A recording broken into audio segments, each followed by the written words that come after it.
Welcome to ஓரோ சமையல். இன்றைக்கி என்ன பார்க்க போகிறோன்னா சுகரே ஆட் பண்ணாமல் ஒரு ஹெல்த்தியான மேங்கோ ஐஸ்கிரீமு. அது எப்படி செய்யலான்னு பார்க்கலாம் வாங்க. டேஸ்ட் ஈஸியாகவும் ஹெல்த்தியாகவும் டேஸ்ட்டாகவும் செஞ்சிடலாம். அடுத்த மாம்பழம், ஃப்ரெஷ் க்ரீம் ஒரு 2 ஸ்பூனு, ஸ்வீட்டுக்காக லைன் டேட் சிரப்பு போட்டிருக்கோம்.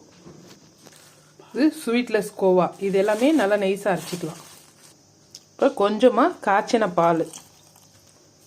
இப்போ இந்த கன்சிஸ்டன்சிக்கு நம்ம அரைச்சி எடுத்து வச்சு இப்போ ஒரு பாக்ஸ்குள்ளே போட்டு ஃப்ரிட்ஜில் வச்சிடலாம். மாம்பழத்தை இந்த மாதிரி சின்ன சின்ன பீஸாக கட் பண்ணிக்கணும். அப்போ தான் ஐஸ்கிரீமில் நடுவில் கிடைக்கும். டேஸ்ட்டு சூப்பராக இருக்கும். நல்லா ஸ்வீட்டாக இருக்கணும் மாம்பழம். அந்த மாதிரி மாம்பழம் எடுத்துக்கோங்க. நாங்கள் ஸ்வீட்டுக்காக லைன் டேட் சிரப் போட்டிருக்கோம். நீங்கள் சுகர் கூட யூஸ் பண்ணிக்கலாம். இந்த மாதிரி ஸ்கியூபாக வரணும். இப்போ இதை நல்லா மெதுவாக ஒரு ஸ்பூன் வச்சு மெதுவாக கலக்கிட்டு ஒரு பிளாஸ்டிக் கண்டெய்னரில் போட்டு 4-5 மணி நேரம் ஃப்ரீசரில் வச்சு எடுத்துக்கணும்.